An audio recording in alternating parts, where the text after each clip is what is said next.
future. But the causes and effects can be hard to comprehend. Introducing Climate Station. See for yourself how much the climate has changed over the last century. Discover what is causing these changes and the effects they're having on the natural world. Find out what the world could be like in the future if we tackle climate change quickly, and what could happen if we don't. We cannot solve a problem without first understanding it. So, let's begin our journey of exploration. Welcome to Climate Station.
You are about to see how the weather affects our planet over a complete year. It's the 1st of March, 2019, the beginning of a meteorological spring in the Northern Hemisphere. Let's start the playback. Every 2 seconds marks a day, another complete rotation of the Earth.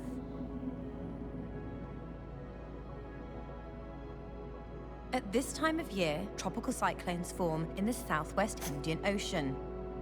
This one is called Cyclone Idai. It will turn out to be the second deadliest ever recorded in the southern hemisphere. Over 1,000 people across East Africa will lose their lives. This year, the temperature distribution of the Indian Ocean is uneven.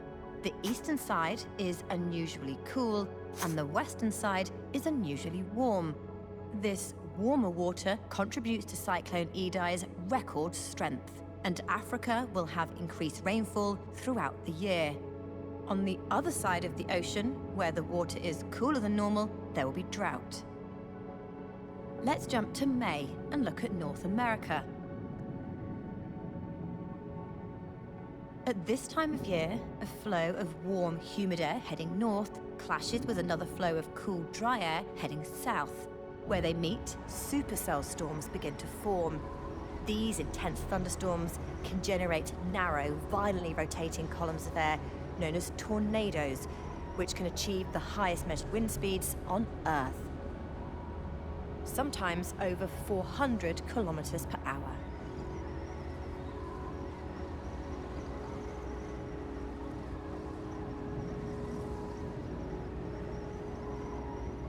Further north, you can just see the smoke from huge wildfires in Alberta, Canada. Dry, windy conditions are helping them to spread to a much larger area than normal.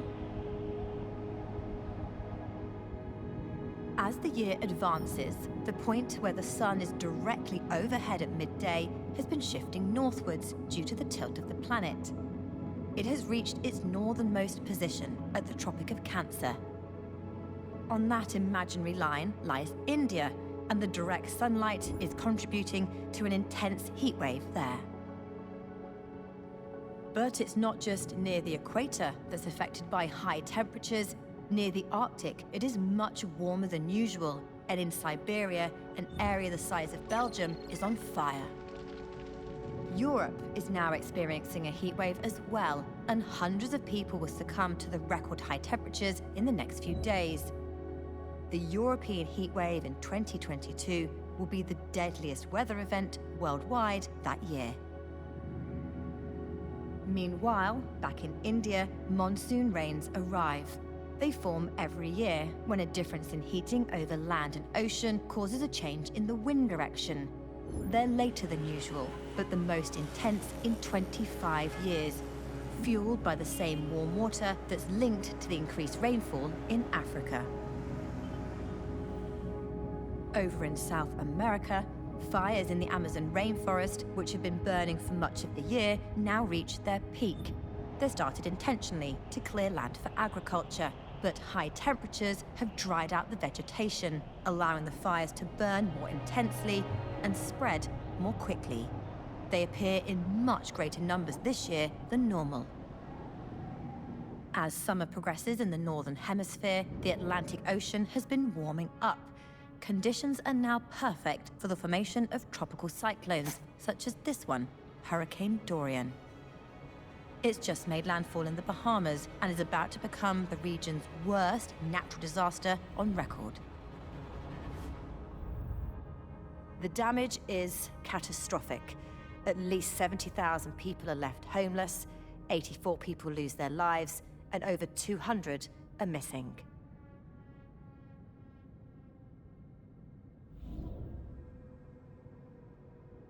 Dorian begins to fade and tracks up the coast of the eastern United States. Air currents will transfer that heat and moisture all the way to the Arctic Circle. The Arctic is particularly affected by rising temperatures. On this day, the amount of Arctic sea ice is the second lowest since satellite records began in the 1970s. Back in the Atlantic Ocean, not all hurricanes head towards North America. This one, Hurricane Lorenzo, is traveling towards Europe, and it's the most easterly tracking Category 5 hurricane on record. By the time it reaches the cooler waters around the British Isles, much of its strength is gone. But as the climate changes, will that always be the case? On the other side of the planet, another tropical cyclone called Typhoon Hagibis is also traveling further than usual. As it hits Japan in time for the Rugby World Cup, it is one of the strongest typhoons on record and will become one of the costliest. Further south, Australia has been experiencing months of drought. It is on the cooler eastern side of the Indian Ocean, where rainfall is reduced. Record high air temperatures have made things even worse. Bushfires are already widespread throughout Australia and now in December reach their peak. The fires are having a major impact on the area's ecology. Billions of animals have lost their lives and many areas will take years to recover.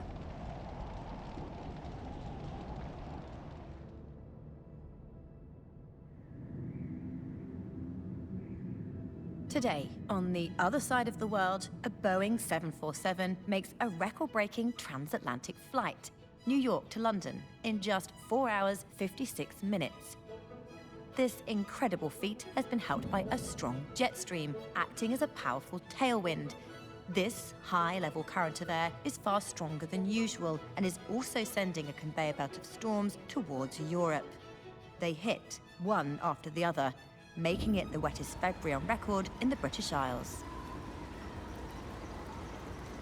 That brings us to the end of our eventful year of weather for planet Earth. Another year of extremes affected by rising temperatures. 2019 was the second warmest year on record, and 2020 will go on to be even warmer.